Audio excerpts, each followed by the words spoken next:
You traveled with me if you've not seen him before. This is the NATO commander here of the international operation that's been going on for years. And as if we needed a reminder, as I stand here before you, of the type enemy that we're up against, the killing of Afghan citizens, soldiers, protectors of the people, just as they were coming out of a mosque, coming out of a house of worship. It certainly characterizes this fight for exactly what it is. These people have no religious foundation. They are not devout anything, and it shows that why we stand with the people of this country against such heinous acts perpetrated by. The word gets used often, I think too often, but this barbaric enemy and what they do kind of makes it clear to me why it is we stand together. I met today with President Ghani. I'd seen him in Europe about 2 months ago, ladies and gentlemen, and here we had another focused discussion here in Kabul as we worked to align our efforts. I thanked him for his warm welcome, and it certainly was that with him and his leadership, for his personal leadership in the midst of very, very difficult times, and for the inclusive approach of this unity government with Chief Executive Abdullah, who was also in both our private meeting, the President and I, also in the larger meeting between our delegations. We discussed his initiative to make the government of national unity more responsive to all of the Afghan people, and we all recognized the challenges to this government and to that effort presented by enemies of the Afghan people who refused to renounce violence. As you know, President Trump has directed a review of our policy in Afghanistan as the new administration takes hold in Washington. This dictates an ongoing dialogue with Afghanistan's leadership, and that's why I came here. Talked again with President Ghani, with his ministers, and heard directly and at length from the NATO commander, General Nicholson, and in order to provide my best assessment and advice as we go forward, advice to the President, to NATO Secretary General, and all the troop contributing nations with whom I coordinate and collaborate. Our NATO commander, General Nicholson, is one of our most experienced officers in the field, also one of our most serious strategic thinkers.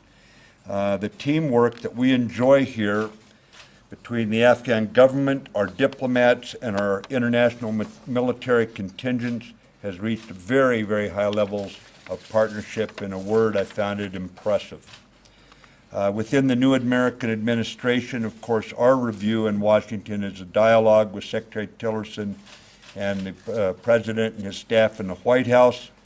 And I'd say that we're under no illusions about the challenges associated with this mission.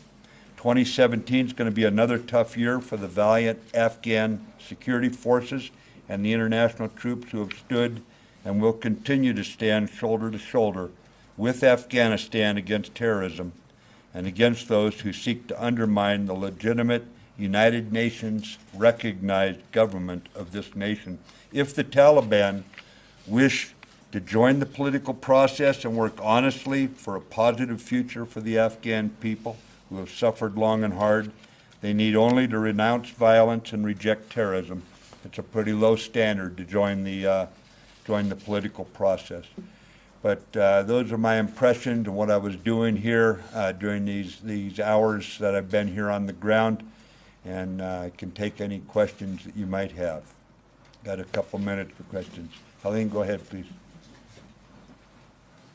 Thank you, both of you, for doing this. I'd like to ask of both Secretary Mattis and General Nicholson whether it's your assessment that the Haqqani network was behind the Afghan base attack last week.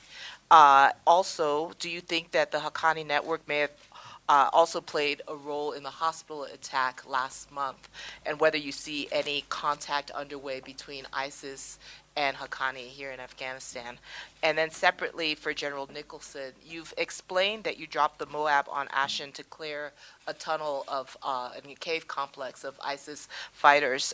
Did you also consider the larger strategic message that you might be sending to American adversaries like North Korea and Syria when you made that decision? Thank you. Thank you, Elaine. Thank you, Mr. Secretary. Well, first, let me take the second question first. The Secretary has talked about the strike we conducted in Achin last week. I really have nothing to add with respect to that. I will say we were sending a very clear message to ISIS, not only to ISIS here in Afghanistan, but also ISIS Maine, that if they come here to Afghanistan, they will be destroyed. In keeping with the Secretary's intent, they will be annihilated. And so this continuing pressure we're putting on ISIS is achieving that effect, and we're going to keep it up. To shift to the first part of your question, the Haqqanis and the Taliban both pose a threat this year. We have not seen cooperation between ISIS-K and the Haqqanis. However, we're always watching for convergence between the various terrorist groups that we see here. ISIS-K claimed responsibility for the attack on the hospital that occurred. The Taliban have claimed responsibility for the attack that occurred up in Mazar-e-Sharif.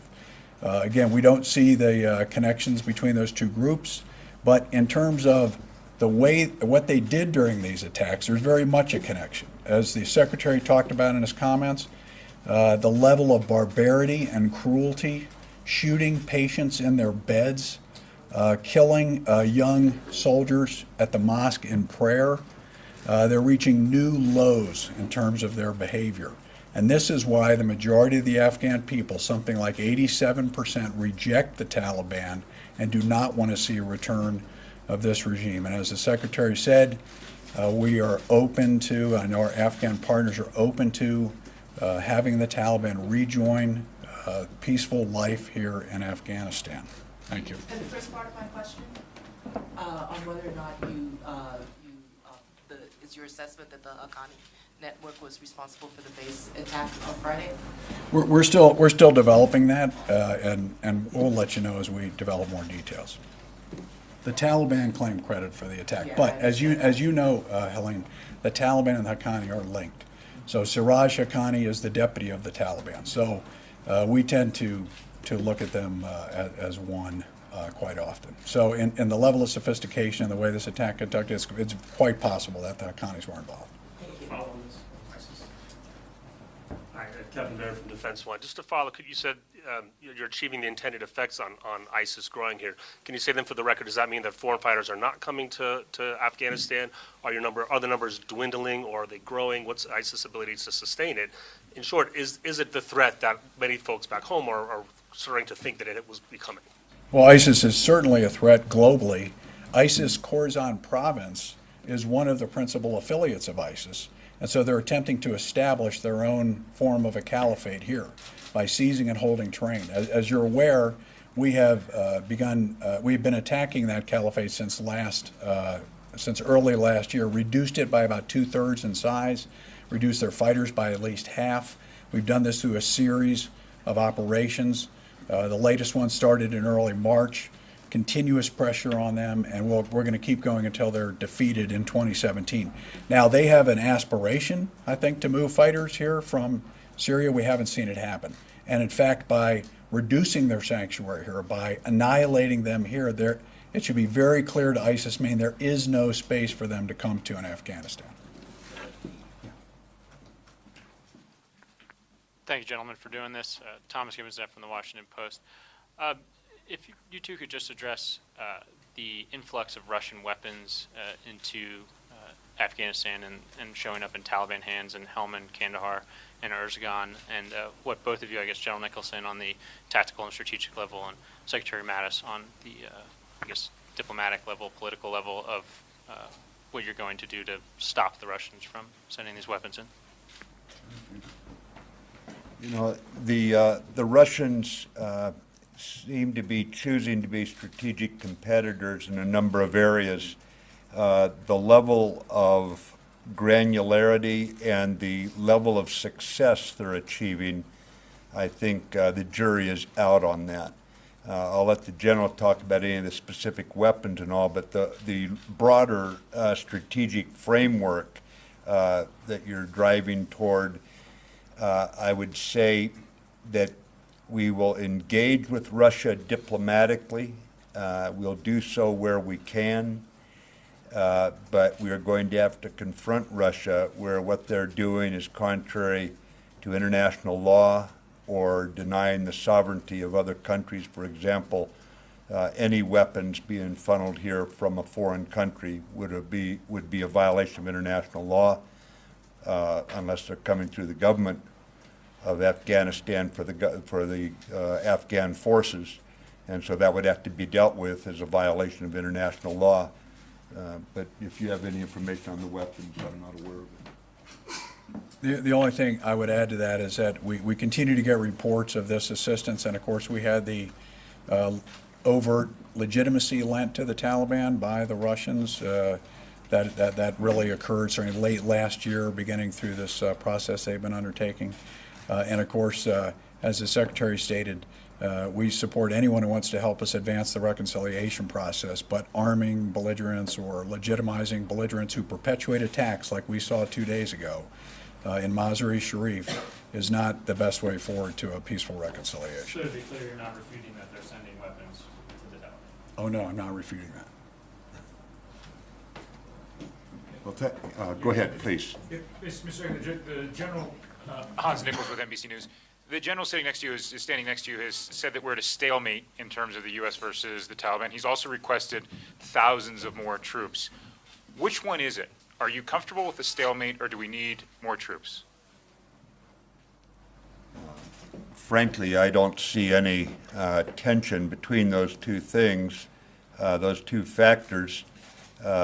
Right now, we're engaged in defining the challenge, the way ahead, with a whole lot of nations, and it depends. There's no one nation that's going to carry all this, so there's a lot of collaboration, and that is based on an assessment of the tactical and operational challenge and where we want to be and what time.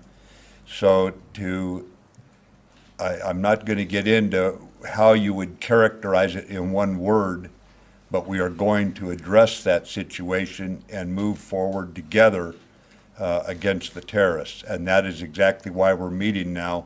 And those, obviously, I owe some degree of confidentiality on where my thinking's at and what I'm going to recommend once I compile my notes from this trip and speak to some of our NATO allies about the way ahead.